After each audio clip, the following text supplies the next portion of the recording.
Without objection, the chair now recognizes the gentlelady for Texas for 5 minutes, and then we'll take a break, Director. Who is Matthew Graves? Who is Matthew Graves?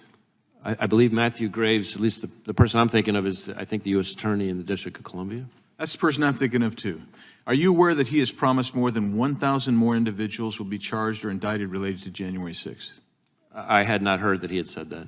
Well, it seems arbitrary, and there's reports that it's kind of a quasi-quota system that he's put together for January 6 prosecutions. Do you approve of targets, goals, quotas in prosecuting alleged criminal conduct? Well, certainly not quotas. That doesn't make any sense. I mean, goals is a little bit more of an ambiguous term, but certainly not quotas. Certainly not quotas. Do you know if any of your personnel at the FBI is involved in the investigations promised that will lead to indictments by the January 6th quota established by U.S. Attorney Graves? That doesn't sound familiar to me. Okay. In June 2021, you told this committee that a small group of people at the U.S. Capitol on January 6th had, quote, all sorts of weapons. Do you remember being here for that committee hearing and testifying that way? In general, yes. It has been reported that more than 40 FBI personnel, agents, or contractors were in the crowd on January 6th. Is that number accurate? I don't know if that number is accurate. Former Capitol Police Chief Stephen Sun reportedly has asserted that the protest crowd was filled with federal agents.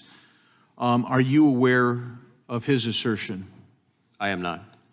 Would you agree with him that it was filled with federal agents on January 6th? I would really have to see more closely exactly what he said and get the full context to be able to evaluate it. How many agents were actually, agents or human resources were present at the Capitol complex and vicinity on January 6th?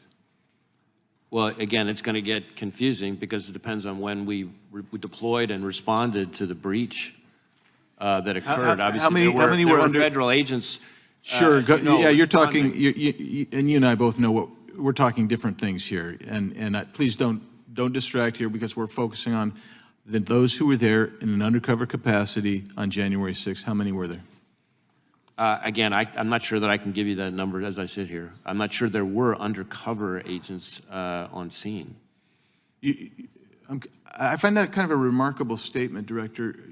At this point, you don't know whether there were undercover federal agents, FBI agents in the crowd or in the Capitol on January 6th. I say that because I want to be very careful. There have been a number of court filings related to some of these topics, and I want to make sure that I stick within what's in. I understand that, but I thought I heard you say you didn't know whether there were FBI agents or informants or human sources in the Capitol or in the vicinity on January 6th. Did I misunderstand you? I thought that's what you said. Well, I referred very specifically to undercover agents. Yeah. And so are you acknowledging then there were undercover agents? As I sit here right now, I do not believe there were undercover agents on scene. Any FBI agents. Did you have any assets present that day in the crowd? When it comes to what you're calling assets or what we would call confidential human sources, sure. That's a place where, again, I want to be careful, much as I said in response to an earlier question. There are court filings that I think speak to this that I'm happy to make sure we get to you, assuming they're not under seal. And that can better answer the question than I can as I sit here right now.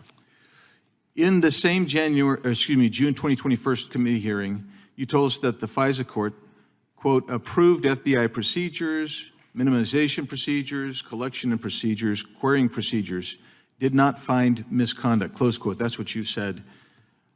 Specifically, you said the FISC found no misconduct. Yet 3 months later, the Inspector General found widespread problems in FBI's FISA applications, raising serious questions about the FBI review process of applications, including hundreds of examples of noncompliance with Woods procedures, for example.